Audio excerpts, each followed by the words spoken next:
Hey, can I tell you a secret? The secret to getting a great shave without any nicks, cuts, or irritation isn't 3 or 4 blades, a soap strip, or a swivel head. It's just supporting the blade. Yeah, it's just supporting the blade. Don't let it flex or bend. That's the secret to limiting shaving irritation. At Henson Shaving, we use our 20 years of aerospace manufacturing to keep the blade from moving. It's not the coolest answer, but it's the right one. To learn more and to get 100 blades for free, go to hensonshaving.com/holiday. Why don't more infant formula companies use organic, grass-fed whole milk instead of skim? Why don't more infant formula companies use the latest breast milk science? Why don't more infant formula companies run their own clinical trials? Why don't more infant formula companies use more of the proteins found in breast milk? Why don't more infant formula companies have their own factories instead of outsourcing their manufacturing? We wondered the same thing. So we made ByHeart, a better formula for formula. Learn more at byheart.com.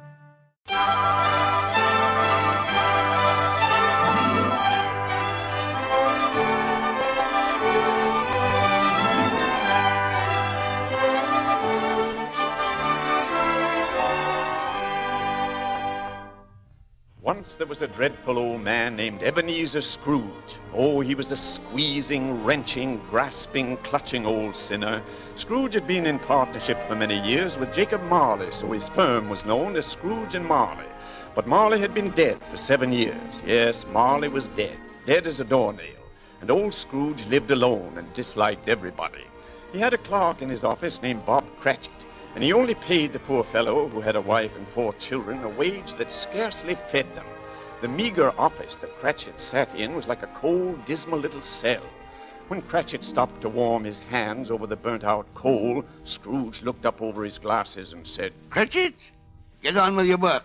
Well, you see, sir, my fire is almost out and my hands are numb. I need another bit of coal to keep warm, sir. How many times have I told you I won't have you burning up my coal as if it were rubbish? But, sir... Back to your work. Yes, sir. It was Christmas Eve, and into the office of Scrooge and Marley popped Scrooge's nephew, Fred. A Merry Christmas, Uncle. God save you. Humbug. Christmas a humbug, Uncle? You don't mean that, I'm sure. I do. Merry Christmas. What right have you to be merry? You're poor enough. Oh, come now, what right have you to be dismal? You're rich enough. Humbug. Oh, don't be cross, Uncle. What else can I be when I live in such a world of fools as this? What's Christmas time to you but a time for paying bills without money? A time for finding yourself a year older, not an hour richer. If I could work my will, every idiot who goes about with Merry Christmas on his lips would be boiled with his own pudding and buried with a stick of holly through his heart. Oh, Uncle. Keep Christmas in your own way and let me keep it in mine. But you don't keep it. Well, let me leave it alone, then. Much good may it do you. Much good it ever has done you. But, Uncle, Christmas is the only time I know of in the long calendar of the year when men and women seem by one consent to open their hearts freely. And therefore, Uncle, although it has never put a scrap of gold or silver in my pocket, I believe that it has done me good and will do me good. And I say, God bless it. Good for you, lad. Another word out of you, Cratchit, and you'll keep your Christmas by losing your situation. Oh, don't be angry, Uncle. Come, dine with us tomorrow. Good afternoon. Oh, I'm sorry with all my heart to find you so determined. So, a Merry Christmas, Uncle. Good afternoon. And a Happy New Year. Good afternoon.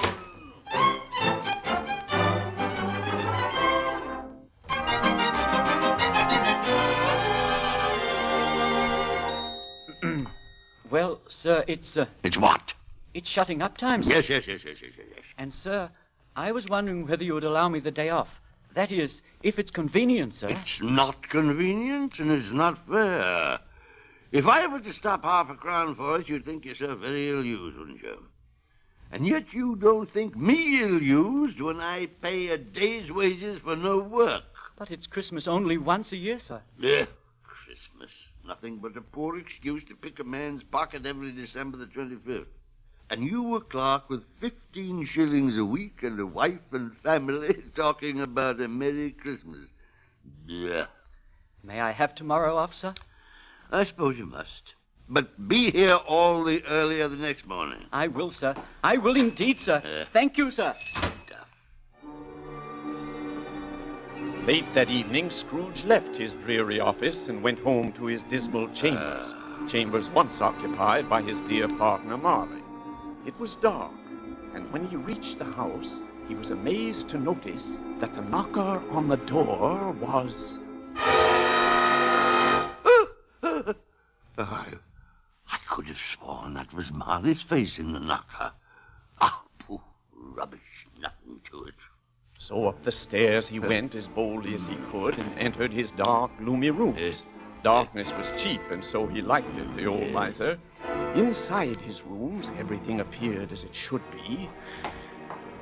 Nobody under the table. Nobody under the sofa. Nobody in the closet.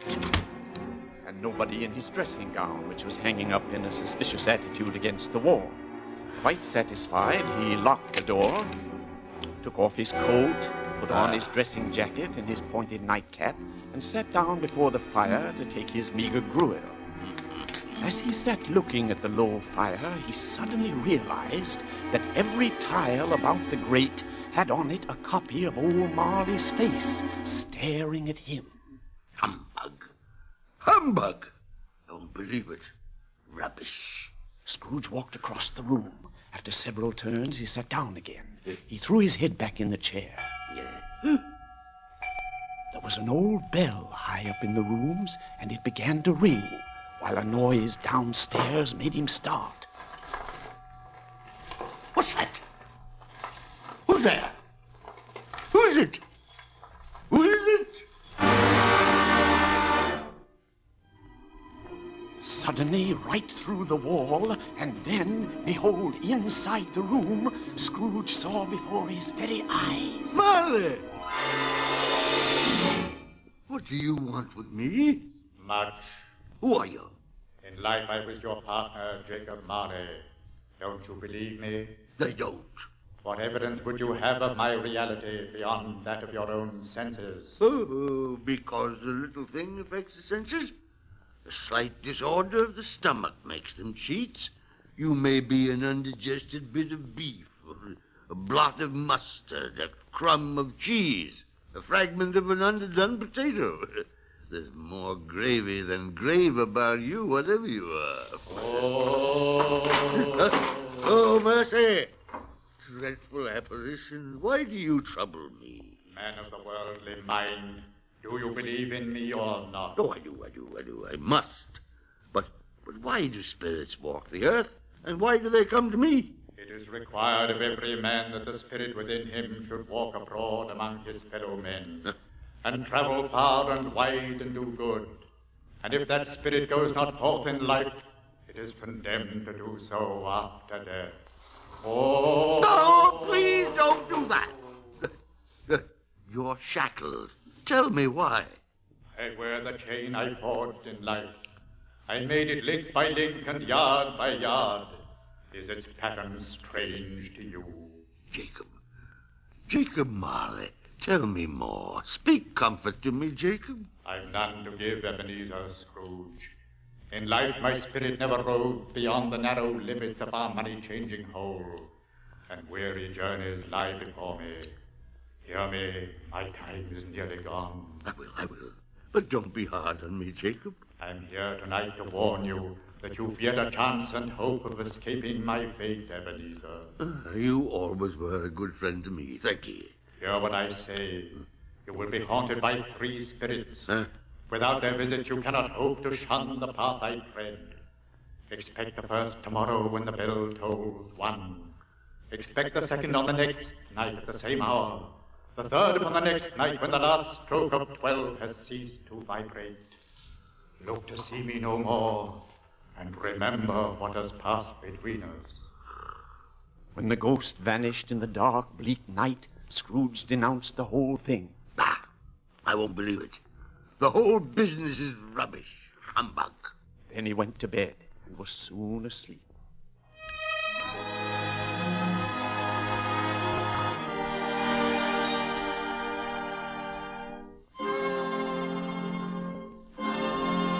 When Scrooge awoke, it was still dark. The chimes of a neighboring church had just struck 12. 12 o'clock. Why, it was past 2 when I went to bed. That clock's wrong. An icicle must have got into the works. 12. It isn't possible I could have slept through the whole day and far into another night. It isn't possible anything's happened to the sun, and it's 12 noon. He scrambled out of bed and groped his way to the window. All he could make out was that it was still very foggy and extremely cold. So back to bed he went and thought and thought and thought. He said he'd be here when the bell tolled 1. When the bell tolled 1. Humbug. 1 o'clock. The hour itself and nothing else. I knew it. Suddenly a light flashed up in the room, and the first of the promised spirit visitors stood before him. Are you the spirit whose coming was foretold me? I am. Who and what are you? I am the ghost of Christmas past. Long past? No, your past. Well, what brings you here? Your welfare. Oh, I'm much obliged for keeping an old man from his sleep. Your reclamation, then. Take heed. Rise and walk with me. But I'm mortal, and I'm liable to fall. There, but a touch of my hand. There. And you shall be upheld in more than this. As the words were spoken, they passed through the wall of the room. The city had vanished entirely. They stood upon an open country road with fields on either side. Do you know where you are? Good heavens. I was raised in this place. I was a boy here. Ah, you recollect the way. I could walk in blindfold. Strange you had forgotten it for so many years. Lead on, spirit. I'll follow. Come. Do you see that schoolhouse? Do you remember? Yes. Of course you do. You see, the school is not quite deserted, even though it is Christmas Eve. A solitary child, neglected by his friends, is left there still. Do you know who that boy is? Of course I do. It's me. It's my own lost boyhood. My poor forgotten self as I used to be. Poor lonely boy. I wish... Wish what? Nothing. It's too late now. Too late for what? Nothing. Last night a boy was singing a Christmas carol at my door. I should have liked to have given him something, that's all. Come, let us see another Christmas.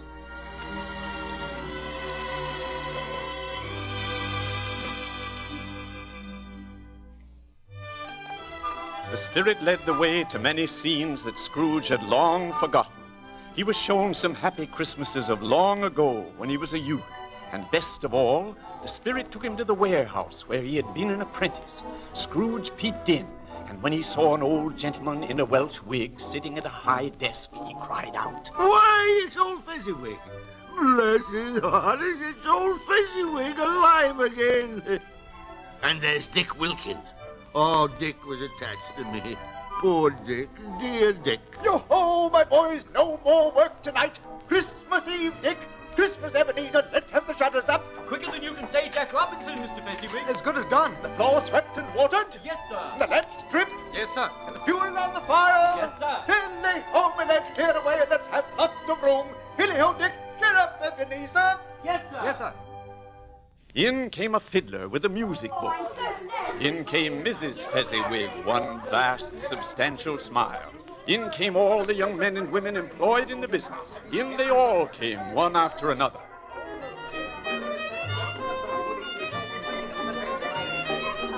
And so the jolly party went on until 11 o'clock, when they parted as happy could be. Merry Christmas! Merry Christmas! Wasn't Fezziwig a silly man? A silly man? Why, he was a wonderful man. A fine fella. What's the matter? Oh, nothing in particular. Something, I think. No. I'd like to be able to say a word to my clerk, Bob Cratchit, that's all. My time grows short. Quick, let's be off. Now the spirit took him to another Christmas, when old Marley was lying at death's door. Oh, spirit, show me no more. Conduct me home. Why do you delight in torturing me? One shadow more. No more. No, I don't want to see it. Show me no more. Spirit, remove me from this place. I told you these were shadows of the things that have been. That they are what they are, do not blame me. Remove me. I can't bear it. Take me back and haunt me no longer. Take me back. Take me back. There's no saying what else the spirit of Christmas past would have shown him had Scrooge not managed to get hold of the extinguisher which the spirit had been carrying. By pressing this down, Scrooge put out the light of the spirit like a snuffed candle. Then he reeled into bed and sank into a heavy sleep.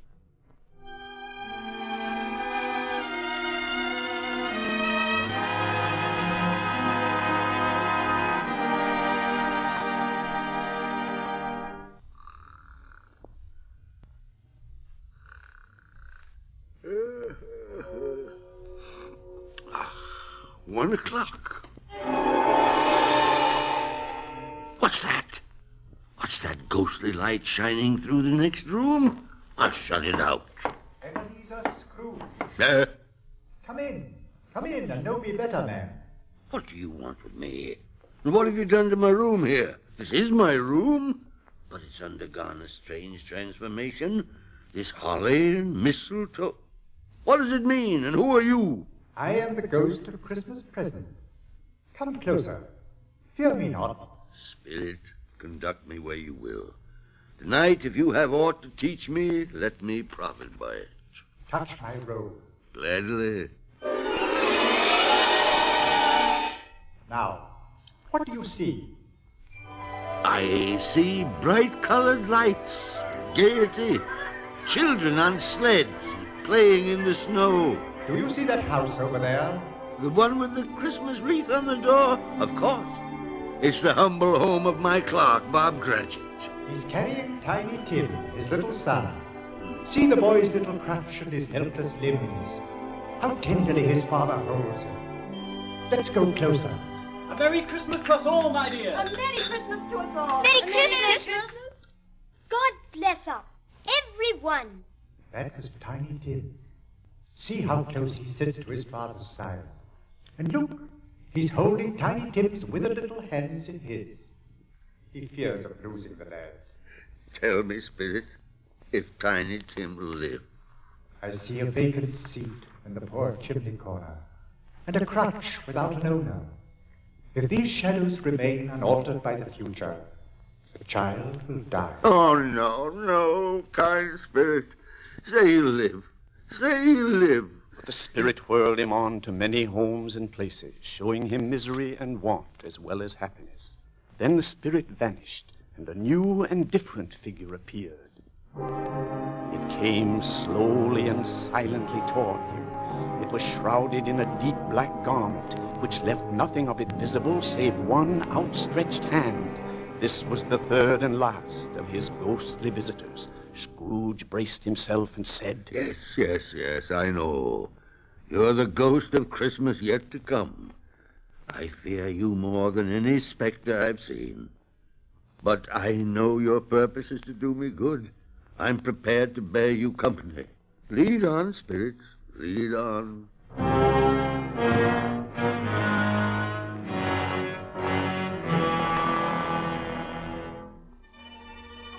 The phantom moved, and Scrooge followed, and at length the ghost of Christmas yet to come brought him to a neglected gravestone.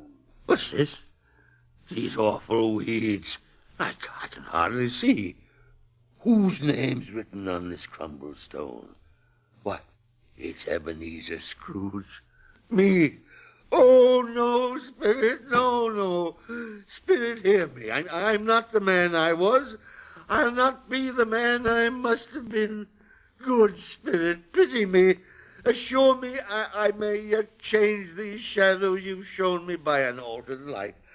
I'll honor Christmas in my heart and try to keep it all the year. Oh, tell me I may wipe off the writing of this terrible stone. In his agony, he caught the spectral hand, but the spirit repulsed him. As Scrooge held up his hands in a last prayer to have his fate reversed, he saw an alteration in the phantom's shape. It began to shrink. It collapsed. And then... This bedpost. Yes. Why, it's my own. This bed, it's my own bed. My very own. This room, my own rooms. Oh, bless it all.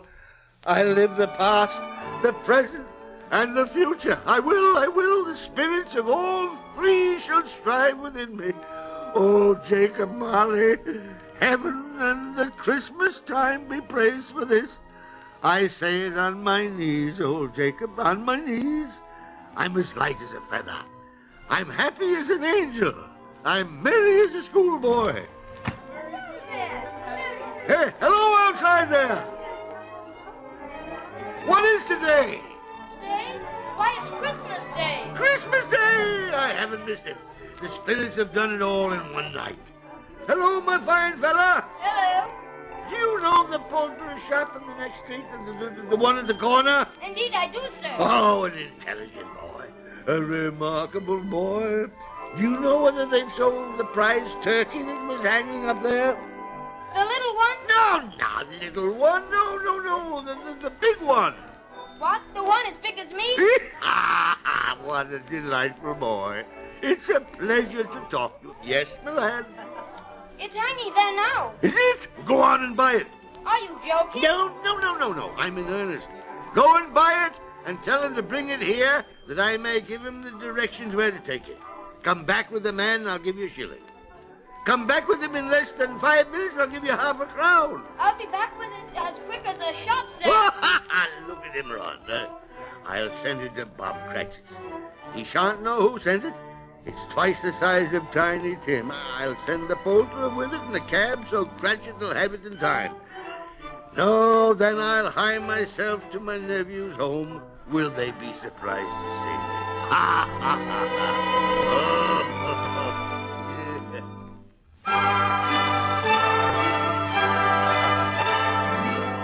Dressed in his best, Scrooge at last got into the streets. People were pouring forth. Scrooge greeted everyone with a delightful smile and... Merry Christmas! Merry Christmas! Merry Christmas! Merry Christmas, Mr. Scrooge! Merry Christmas! Merry Christmas! Merry Christmas! Merry Christmas!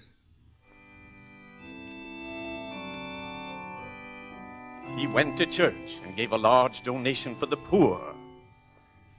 He walked gaily about the streets. He never dreamed that any walk, that anything could give him so much happiness. In the afternoon, he arrived at his nephew's house.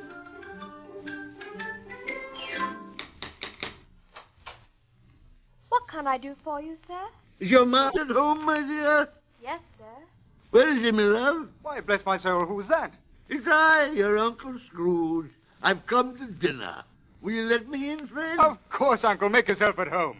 We'll have a wonderful party, wonderful games, and wonderful happiness. The next morning, Scrooge was early at the office. If he could just catch Bob Cratchit coming late, that was the thing he'd set his heart upon. And he did it. Yes, he did. Cratchit was full 18 minutes and a half behind his time. Scrooge sat with his door wide open that he might see him coming. Cratchit was on his stool in a jiffy. Then Scrooge came into the room. Hello. What do you mean by coming here this time of day? I'm very sorry, sir. I am behind my time. Yes, indeed you are. Oh, it's only once a year, sir. It shall not be repeated. I was making rather merry yesterday, sir. I'll tell you what, my friend. I'm not going to stand this sort of thing any longer. And therefore, I'm about to raise your salary. Oh. A Merry Christmas, Bob. Oh, a Merry Christmas to you, A sir. Merrier Christmas, Bob, my good fellow, than I've given you for many a year. I'll endeavor to assist your struggling family. Oh, sir. Make up the fires, my boy, and buy another scuttle of coal before you dot another I, Bob Cratchit. Yes, sir. Scrooge was better than his word. He did it all and more. And to Tiny Tim, who did not die, he was the second father. He became as good a friend, as good a master, and as good a man as the good old city knew, or any other good old city in the good old world. He had no further experience with spirits, but lived a happy life ever afterwards. And it was always said of him that he knew how to keep Christmas well, if anybody did. And may that truly be said of us, and all of us. And so, as Tiny Tim observed... God bless us, everyone. Yes, Tiny Tim. God bless us, everyone.